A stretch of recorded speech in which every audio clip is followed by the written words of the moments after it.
Noored Euroopa metsades on metsanduslik viktoriin, mis on mõeldud noortele vanuses 13–19 aastat ja osaleda võivad siis kõik üldhariduskoolid, kes selle vastu huvi tunnevad ja viktoriin siis käsitleb palju erinevaid teemasid, et metsandus ei ole nii kitsas, kui esmapilgul tundub, et väga olulisel kohal on looduskaitse, selle juures ka metsa majandamine, räägitakse ka metsaomandist, jahindusest ja kuna tegemist on tegelikult rahvusvahelise võistlusega, siis kaetakse mitte ainult Eesti metsandust, vaid räägitakse kogu Euroopa metsandusest.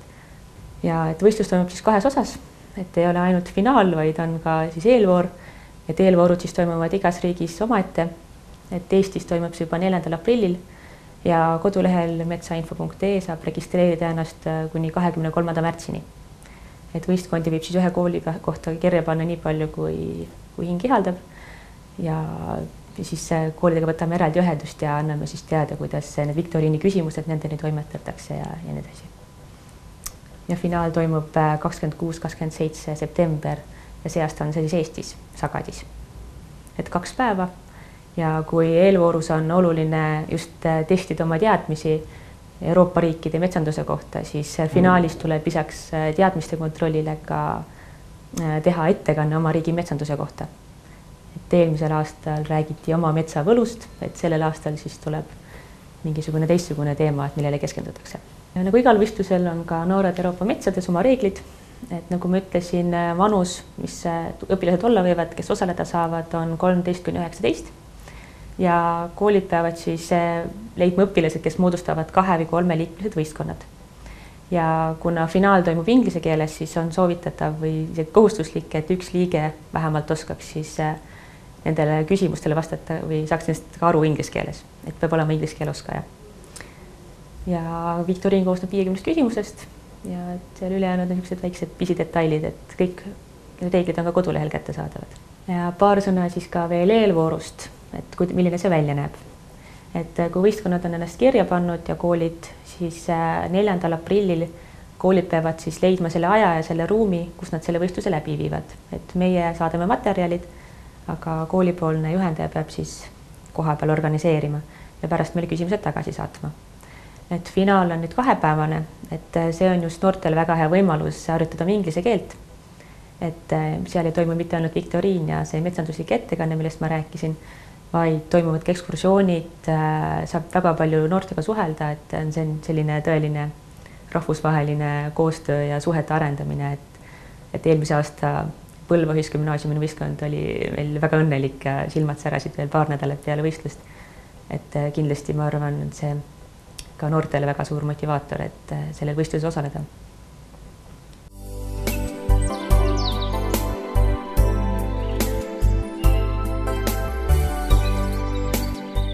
Teeme nüüd ametliku avamise. Tere kõigile! Rõõm teid näha Hiiumaa Metsaseltsi järjekordsel õppepäeval. Täna on meil siis teemaks tehnika, siuksed pisikesed traktorid, mida Euroopa Liidu maksumaksjad on natukene toetanud. Väikest korralduslikku infot on niimoodi, et üritus on tasuta, aga see tähendab ikka 3 tükka verd, oma nimi ja kontaktid. Sealt majakesest lähte sisse, ärge pead ära lööge, kummarduge, seal on kooki, teed ja kohvi, kellel külm on ja küsige kõik küsimused ära, mis siin kasutajad räägivad. Minu käest ärge tehnika küsimusi küsige, mina neid vastata ei oska.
tänase ilusa päikeselise märtsi laupäeva valisime Hiiumaa Metsaseltsi õppepäevaks sellel põhjusel, et me oleme juba varasemalt 2 korda teinud siukseid üritusi, kus me näitame inimestele erinevat metsatehnikat, mis on toetusega taotletud ja kuna need on alati väga rahvarohked, sellepärast et inimestele meeldib oma käega patsutada ja vaadata seda, mis soetatud, et kuna sügisese õppepäeva ajaks ei olnud kõik tehnika veel kohale jõudnud,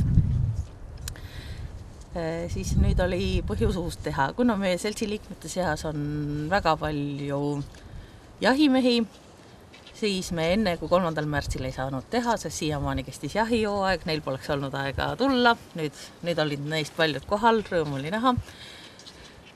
Üritust tegime läbi Erametsakeskuse poolt rahastatava metsaühistu toetuse, et rühma nõustamised ja nõu siin inimesed ju väga palju said, üksteisega kogemusi jagades, et päev läks väga hästi korda, 63 erinevas vanusastmes inimest oli kohal ja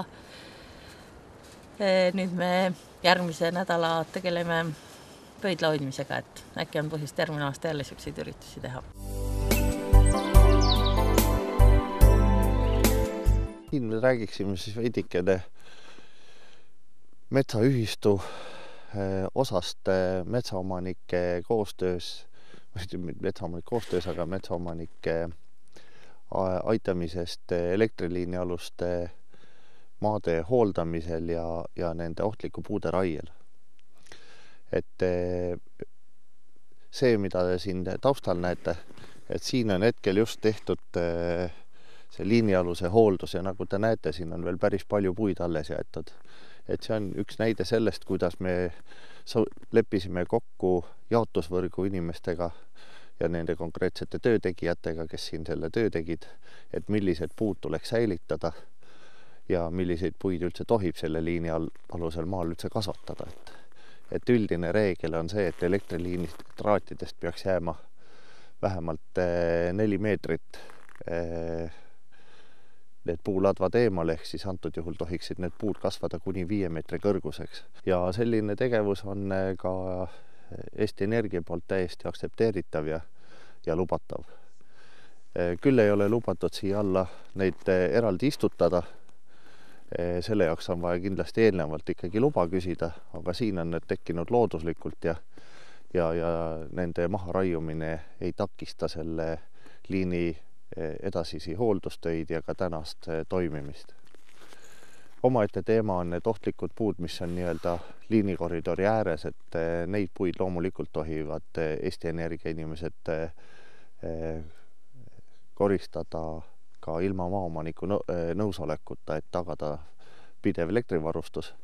Kui aga on vaja elektriliinikoridori laiendada, raiudes suuri puid, siis siinkohal on ka ühistu saanud väga palju aidata just maaomanikke sellega, et iga maaomaniku puit saab lõigatud sobivasse mõõtu ja müüdud ka selle õiglase hinnaga ja samuti tööd on saanud tehtud metsaomanikule sobival ajal.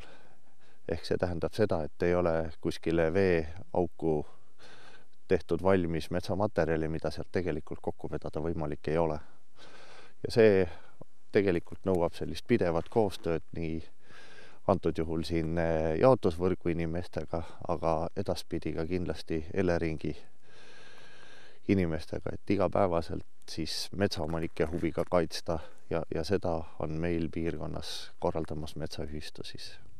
Loomulikult pakume seda teenust ka mitte metsaühistu liikmetele, kuid sellisel juhul on lihtsalt selle teenuse hind natukene kallim, kuna me ikkagi kulutame ju oma ressurssi ja aega selle töö jaoks.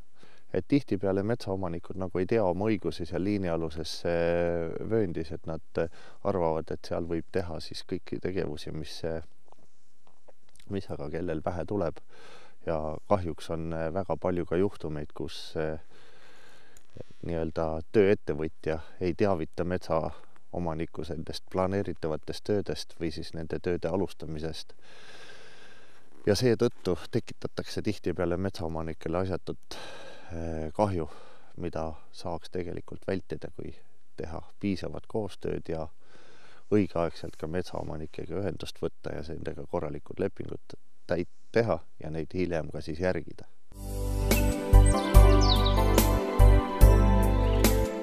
Kalle Laid, Hiiumaa Metsaseltsi juhatuse liige.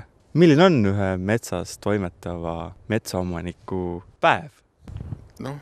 Ärkan, autul tuli sisse ja lähen vaatan, mis metsas toimub. Ja enamus aega, praegu on nagu puidul nagu passiivne aeg. Enamus aeg käibki rohkem nagu vaatlemisel praegu. Ja praegu on masu. Ma ütlen, minul on ta nagu praegu sel aastal majanduslikult ma eriti ei mõtle. Vaatan lihtsalt mets kasvab ja niisama kondan ringi. Kui suur on sinu metsaomand, millega sa siin toimetad ja mis on see optimaalne suurus, millega üldse on võimalik ainult metsa najal nagu ennast elatada?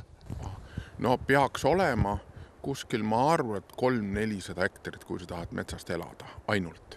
Aga kuna mul on kuskil 150 hektari ringis, aga kuna ma tegelen puhkemajandusega ka, siis suvel siis selle augu täidab puhkemajandus. Ja nüüd ma tegin siukest nipi, et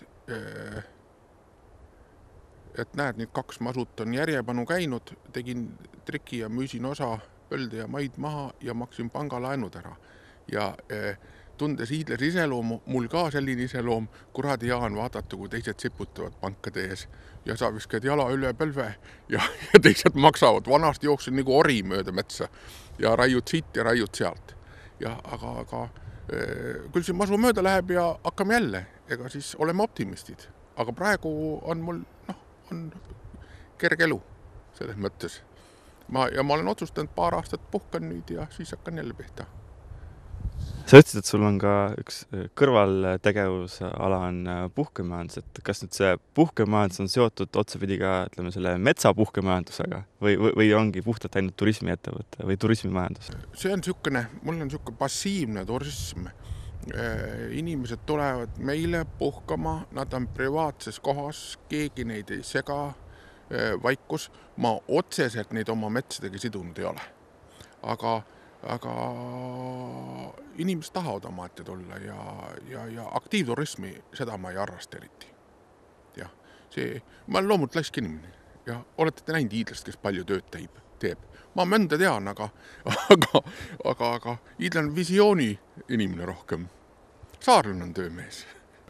Kõigepealt ütlen seda, et astuge kõik, kes saate metsaseltside liikmeteks.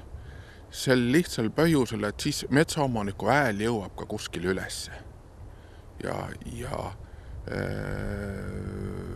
ütleme nii, et ehk siis tuleb raha natuke rohkem maale. Siiamaani, kui me kuuleme, tuletan meelde, ma enne mõtlesin ka, et kui me vanasti, meie riik on rikas, kui me vanasti andsime Vietnami lastele, nüüd anname Vietnami lastele ja Vietnami lapsed on ikka püksata ja nüüd me anname veel kuskile lastele raha. Miks see raha ei võiks olla hoopis siin maal kuskil? Ma toon näite, et paljud inimeste metsad asuvad siukustes kohtas, kus inimene ei pääsegi ligi, kus on 2-3 kilomeetrit minna ja inimene ei teagi, mis seal tal toimub. Inimene ei teagi, mis olukorras see mets on. Ja sellepärast ma kutsun veel kord, tulge paljud metsaseltsi liikmeski. See ei ole kallis, aga läbi metsaseltsi te teadvustate või saad teil teadvustub, mis teie maal on, mis teil toimub. Siiamaani enamus kasvatavad ainult paakspuu-vesa ja sodi metsas. Aga tänu metsaseltsile võib, et teil on avaneb silmaring, sest 50 aastat hoiti inimesed metsast eemal. Inimesed ei teadnud metsast midagi. Aga just tänu metsaseltsidele hakkavad inimesed teadma, mis metsas on, mis metsas toimub. Ja kui sa vaatad, nüüd nagu telekast käis läbi mingi polderi peale, peksti hulga pappi peale, nüüd vennad maksavad tagasi, aga metsa maaparandusse ilma metsaseltsita naljalt raha ei saa. Ja sinnagi on, kui sa ka, ütleme, minul on nüüd üks aasta tegime projekti, tahtsin 3-4 küla oleks läbi minu maade oma metsa saanud ligi, ilma nende rööpaid tekitamata ja meil jäi mõni punkt jäi puudu. Tänu põllumeeste tublile tööle, põllumehed said oma kraavid, omad põllud korda võib olla, aga meil jäid sihid tegemata, aga ja kraavid ja teed. Aga mida rohkem meid on, seda rohkem on meil lootust suurematele eurorahadele ja eurorahadel me peame lootma, sest me oleme selles majandusruumis. Siit on nüüd hea üle minna küsimuse peale, et kas sinu arvates ilma toetusteta on üldse võimalik metsa peal majandada? Noh, kindlasti on, aga ma räägin, et vaatame, kui palju toetatakse Eesti oludes ja õieti tehakse põllumehi, eks ole. Miks ei või siis metsamehi toetada? Ja minu meelest metsamehi peaks rohkem toetama, sest metsanduse projekt, no see võtab ju tohutult aega, millal see hakkab tulu tooma. Aga vaatad põllumehel, üks aasta läheb nahka, tuleb järgmine aasta, see võib-olla ehk ei lähe. Aga põllumehel on kergem selle võrra, aga metsandustoetust võiks olla palju suuremad küll. Ja sest et näiteks ütlen veel kord, et ükskord tahaks siiski seda päeva näha, et see puu, mis ma metsa kasvama panen, et see puu ka kasvama hakkaks. Et seda ei otsustaks keegi teine, mis sealt tuleb.